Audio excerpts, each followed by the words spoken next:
Students, कैसे हो आप सब। तो चलिए आज हम स्टार्ट करने वाले हैं चैप्टर नंबर 2 का पार्ट नंबर 7। ओके, इससे पहले वाले वीडियो में हम लोगों ने क्या पढ़ा था। हम लोगों ने पढ़ा था रेडियस कैसे कैलकुलेट करते हैं, बोर्स एटॉमिक मॉडल पूरा अच्छे से मैंने बताया था। तो वो जो है आपका बहुत ही इंपॉर्टेंट है from the exam point of view. ठीक है, तो आप लोगों को वो सारी चीज़ें आप लोगों को लर्न रखनी है। और आज जो हम इस वीडियो में पढ़ने वाले हैं वो हम पढ़ेंगे de Broglie relationship. De Broglie relationship. Okay, तो ये डी ब्रोगली रिलेशनशिप क्या होता है उसके बारे में हम लोग पढ़ेंगे। ठीक, तो ये डी ब्रोगली रिलेशनशिप है ना, वो क्या होता है कि किसी भी मैटर, आपको पता है ना कि कोई भी मैटर होता है वो क्या होता है, ड्यूल नेचर कैरी करता है। ठीक है, इट बिहेव एज बोथ, कैसे किस टाइप से बिहेव करता है, particle as well as wave की तरह बिहेव करता है। आ रहा है समझ में। तो कोई भी मैटर है वो दोनों की तरह बिहेव कर सकता है according to the Planck theory. According to the Planck theory, Planck theory के हिसाब से हम देखें तो हमने पढ़ा था E is equal to H C by lambda, that is your equation number 1। Planck theory के हिसाब से हम लोगों ने क्या पढ़ा था, E is equal to H C by lambda. According to Einstein, अगर मैं आइंस्टाइन की बात करूं तो आइंस्टाइन आप लोगों ने पढ़ा होगा शायद पहले, आइंस्टाइन थियरी, जो बहुत ही जाने माने साइंटिस्ट थे। ठीक है, तो अकॉर्डिंग टू द आइंस्टाइन के हिसाब से E इज इक्वल टू, उसने इक्वेशन दी थी mc square, where m is the what, mass of electron and c is the what, speed of light. आ रहा है समझ में। तो उसने ये इक्वेशन दी थी, that is equation number 2। Okay, अब है ना हमें क्या करना है, इक्वेशन नंबर 1 और इक्वेशन नंबर 2 को कंबाइन करना है। तो क्या करेंगे, कंबाइन इक्वेशन 1 एंड 2। तो हमें क्या मिलेगा, H C by lambda, that is equal to M C square, है ना। H C by lambda is equal to what, M C square. Okay, अब यहां से अगर मुझे लैम्डा कैलकुलेट करना है तो मैं क्या करूंगी, तो लैम्डा मुझे क्या करना पड़ेगा, H C divide by M C square. Okay, एक एक सी कैंसिल हो गया यहां से। आ रहा है समझ में। तो ये हो जाएगा एच अपॉन एम सी। ठीक है, where H is what, Planck constant, ये तो आपको पता ही है। एम मतलब क्या है, मास ऑफ इलेक्ट्रॉन। सी मतलब क्या है, वेलोसिटी ऑफ लाइट। आ रहा है समझ में।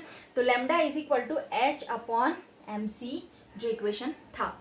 ठीक है, अब हम ये तो हमने बताया कि एज अ वेव कैरेक्टर के, यानी दोनों की तरह बिहेव करता है, एज अ पार्टिकल और एज अ वेव। तो ये हमने क्या बताया, एज अ वेव कैरेक्टर। अब हम है ना पार्टिकल कैरेक्टर की बात करते हैं, तो उसमें पार्टिकल कैरेक्टर, आ रहा है समझ में।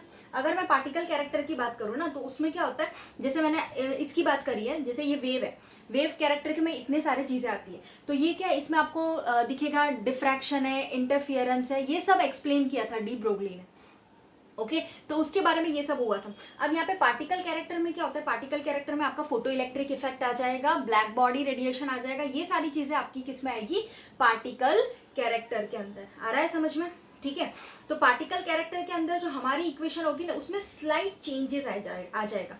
जैसे lambda is equal to H upon M V, ये जो इक्वेशन बनेगा वो आपका पार्टिकल कैरेक्टर में बनेगा, where H is Planck constant, M मतलब क्या, mass of electron, only the changes is what, V is what, velocity of particle, velocity of particle. आ रहा है समझ में। बस इसमें इतना ही चेंजेस है और कोई चेंजेस है नहीं। ठीक है, तो ये वेलोसिटी ऑफ पार्टिकल हो जाएगा। अब इसके बाद अगर आप देखिए, जैसे मान लो ZnS की प्लेट ले लेते हैं हम, है ना। ZnS की प्लेट पे अगर हम इलेक्ट्रॉन को बॉम्बार्ड किया जाए, ठीक है, तो स्पॉट्स दिखते हैं ना आपको, है ना, that is what particle character. आ रहा है समझ में।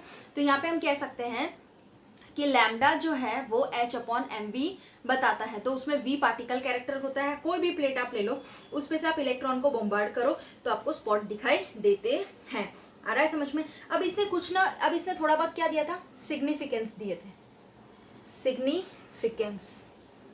अब उसने एक सिग्निफिकेंस में किस किस की बात की गई थी, तो सबसे पहले ध्यान रखना, सिग्निफिकेंस में उसने बोला था ओनली, ये सिग्निफिकेंस जो होता है वो कब ट्रू होगा, ये ट्रू होगा फॉर माइक्रोस्कोपिक पार्टिकल्स के लिए है, जैसे कि इलेक्ट्रॉन्स और प्रोटॉन्स। माइक्रोस्कोपिक पार्टिकल्स, आ रहा है समझ में। कौन से पार्टिकल, माइक्रोस्कोपिक पार्टिकल्स के लिए ही कैसे हैं ये आपको ट्रू मिलेंगे। ठीक है, जैसे कि मैं बात कर रही थी यहाँ पे इलेक्ट्रॉन एंड प्रोटॉन्स, ठीक है, इलेक्ट्रॉन्स एंड प्रोटॉन्स, यानी माइक्रोस्कोपिक लेवल पे ही आपको ये सारी चीजें देखने को सिग्निफिकेंस में मिलेगा, और उसी के लिए क्या थी, ये ट्रू था। आ रहा है समझ में, ठीक है। अब हम बात करते हैं कि इसमें आपने देखा होगा शॉर्टेस्ट वेवलेंथ देखा होगा, लॉन्गेस्ट वेवलेंथ की बात की गई थी, तो वो भी आपने पढ़ा होगा, ठीक। तो देखो, अगर मैं यहाँ पे माइक्रोस्कोपिक पार्टिकल की बात कर रही हूँ, तो मुझे अगर लैम्डा निकालना है फॉर इलेक्ट्रॉन, जैसे मैं एक क्वेश्चन करके मैं आपको बताती हूँ कि ये मैंने खुद से ही क्वेश्चन लिया है जो आपको सिर्फ समझने में हेल्प करेगा, ठीक है। तो देखो, calculate the lambda of an electron moving with a velocity of, यानी हमें लैम्डा कैलकुलेट करना है। आ रहा है समझ में, जो मूव कर रहा है वेलोसिटी आपको देके रखी है 2.05 इंटू 10⁻⁷ मीटर पर सेकेंड, ठीक है। तो आपको लैम्डा कैलकुलेट करना है, तो यहाँ से लैम्डा मिल जाएगा ना, h/mv। जब भी वेलोसिटी दे तो हमें ये फॉर्मूला लगाना है। आ रहा है समझ में, h मतलब फ्लैंक कांस्टेंट होती है, और फ्लैंक कांस्टेंट की वैल्यू आप लोगों को पता होगी क्या होती है। फ्लैंक कांस्टेंट की वैल्यू जो होती है वो 6.6 इंटू 10⁻34 डिवाइड में आ जाएगा आपका 9.11 इंटू 10⁻³ ठीक है। ये क्या है, आपका मास ऑफ इलेक्ट्रॉन। आ रहा है समझ में, इनटू अब v क्या है हमारे पास, ये रहा 2.05 इंटू 10⁻⁷ ओके। तो इसको जब हम कैलकुलेट करेंगे ना, तो पूरा आंसर आ जाएगा आप लोगों का 3.55 इंटू 10⁻11 मीटर, ओके। ये इसका आंसर हो जाएगा। आ रहा है समझ में, तो जब भी आपको ऐसा बोले ना कैलकुलेट करने के लिए, तो हम कैसे करेंगे वो आपको पता चल चुका है। आ रहा है समझ में, यस और नो। तो ये आपका था डी ब्रोगली रिलेशनशिप। अब हम पढ़ने वाले हैं डी ब्रोगली के बाद हम देखेंगे कि ऐसे बहुत सारे साइंटिस्ट होते हैं ना जिन्होंने रिसर्च बहुत पहले किया था, ठीक है ना। बहुत पहले रिसर्च करने के बाद उन लोग के जो रिजल्ट थे वो एक्यूरेट नहीं आए थे। तो डी ब्रोगली है हमारे पास, और हाइजेनबर्ग प्रिंसिपल्स हैं। तो ये सारे जो प्रिंसिपल्स थे वो हम पढ़ चुके, पहले हमने नहीं पढ़ा था, लेकिन अब हम पढ़ेंगे, ठीक है ना। तो क्या होता है कि Heisenberg uncertainty principle, that is the most important है हमारे पास, हाइजेनबर्ग अनसर्टेनिटी प्रिंसिपल। आप लोग को ध्यान रखना है यहाँ पे, हाइजेनबर्ग अनसर्टेनिटी प्रिंसिपल। आ रहा है समझ में, हाइजेनबर्ग अनसर्टेनिटी प्रिंसिपल में क्या होता है आप लोगों को थोड़ा बहुत ध्यान रखना है, ठीक है। अब ये हाइजेनबर्ग अनसर्टेनिटी प्रिंसिपल के अंदर इलेक्ट्रॉन है वो सर्कुलर ऑर्बिट में मूव कर रहा है। तो मान लो देखो, अगर हाइजेनबर्ग अनसर्टेनिटी प्रिंसिपल की बात करते हैं तो उसमें इलेक्ट्रॉन है वो सर्कुलर ऑर्बिट में मूव कर रहा है, तो या तो उसकी पोजीशन और वेलोसिटी चेंज होगी, यानी आप समझ जाओ, या तो उसकी पोजीशन चेंज होगी या तो उसकी वेलोसिटी चेंज होगी। इलेक्ट्रॉन का साइज इतना छोटा होता है कि दोनों वैल्यूज नहीं एक्यूरेट मिलेगी। मतलब कि आप देखोगे कि इलेक्ट्रॉन का साइज ही इतना छोटा है कि दो वैल्यू हम इजीली कैलकुलेट कर सकते हैं नहीं। आ रहा है समझ में। तो इसने ऐसा बोला कि it is not possible to simultaneously measure both, यानी कि हम पोजीशन और मोमेंटम माइक्रोस्कोपिक लेवल पे नहीं कैलकुलेट कर सकते हैं, ठीक है, पॉसिबल नहीं है। तो moving particle with an accuracy, यानी कि हम कह सकते हैं, इसने जो स्टेटमेंट दिया था वो ये बताया था उसने कि it is not possible to simultaneously measure what, both position and momentum, position और momentum of a microscopic moving particle with accuracy. आ रहा है समझ में, यानी कि हम साइमल्टेनियसली मेजर नहीं कर सकते पोजीशन और मोमेंटम माइक्रोस्कोपिक लेवल में पार्टिकल का एक्यूरेसी के साथ। आ रहा है समझ में। तो उसने जो बोला था वो delta X that is into delta P greater than equal to h/4π। ध्यान रखना आप लोग, delta X into delta P that is greater than equal to h/4π। ये आपका क्या था, इसका स्टेटमेंट का फॉर्मूला था। अब उसने बोला डेल्टा पी जो है वो क्या है, m डेल्टा v, क्योंकि अपने अभी हमने देखा डेल्टा x जो है वो हमारा एक्यूरेसी के हिसाब से क्या होगा, पार्टिकल नेचर, और p जो है वो हमारा क्या हो जाएगा, मोमेंटम, ठीक। तो p जो हमारा मोमेंटम वो h यानी फ्लैंक कांस्टेंट 4π। अब delta p is equal to m delta v हम देख रहे हैं, तो यहाँ पे हम कह सकते हैं ना कि delta x into m delta v that is greater than equal to h/4π। यहाँ पे हम कह सकते हैं कि delta x into m delta v, ये जो डेल्टा p यहाँ पे है तो वो हमने क्या ले लिया, momentum, mass into delta v ले लिया। आ रहा है समझ में। तो हम कह सकते हैं ना कि यहाँ पे पुटअप कर देंगे delta x into m delta v that is greater than equal to h/4π, ठीक है। आई होप आपको ये क्लियर हो गया होगा। तो ये जो इक्वेशन है वो हाइजेनबर्ग अनसर्टेनिटी प्रिंसिपल ने बताया था, ओके। तो अब मैं देखो एक क्वेश्चन सॉल्व करने वाली हूँ, वो ध्यान से समझना। इसमें बोला है आप लोगों को यही समझाने के लिए कि कैसे सॉल्व करना है। कैलकुलेट द, मैं सारे न्यूमेरिकल्स लेने वाली हूँ लास्ट में। Calculate the uncertainty in velocity of the, जैसे मान लो कि ऑफ द मास आपको देके रखा है, कैलकुलेट अनसर्टेनिटी बोले ना, तो आपको क्या कैलकुलेट करना है, अनसर्टेनिटी वेलोसिटी यानी डेल्टा वी, ठीक है। उसका आपको mass, begin with the mass of, mass आपको देके रखा है मान लो 2000 kg, आपको मास कितना देके रखा है, 2000 kg आपको मास गिवन है। तो उसने ऐसा बोला है कि आपको अनसर्टेनिटी इन वेलोसिटी निकालना है, ओके। अब आपको देखो ध्यान रखना है, यहाँ पे अनसर्टेनिटी वेलोसिटी निकालते वक्त आपको जो डेल्टा एक्स लेना है, यहाँ पे आपको क्या लेना पड़ेगा, डेल्टा एक्स लेना पड़ेगा ना, दैट इज व्हाट, प्लस और माइनस 10, ओके। क्योंकि हम अनसर्टेनिटी निकाल रहे हैं वेलोसिटी के अंदर, तो इसका क्या हो जाएगा 10, आ रहा है समझ में, ठीक है। अब डेल्टा एक्स 10 जो हुआ, उसपे से हम कह सकते हैं कि delta X into M delta V that is equal to H upon 4 pi, ऐसा कहेंगे, ठीक है। अब 10 इंटू 2, यहाँ पे हम क्या पुटअप कर देंगे, 10 into 2000 into delta V, mass है, into delta V that is equal to what, 6.6 into 10⁻⁻34, 4 इंटू 3.14 पाई की वैल्यू, आ रहा है समझ में। तो यहां से हम क्या कैलकुलेट करेंगे, डेल्टा वी, ठीक है। तो अगर आपको यहाँ पे ये जो 10 वैल्यू है वो कैसे आई, वो आपको मैं बताती हूँ। जैसे आपने मास जो है ना, उसमें आपको बोल दिया होगा कि इतना देके रखा है, और अनसर्टेनिटी वैल्यू जो है एक्चुअल में इस क्वेश्चन में आपको देके रखा है, दैट इज व्हाट 10, आ रहा है समझ में। अनसर्टेनिटी वैल्यू आपको गिवन है, इसके लिए आपको टेंशन लेने की जरूरत नहीं है।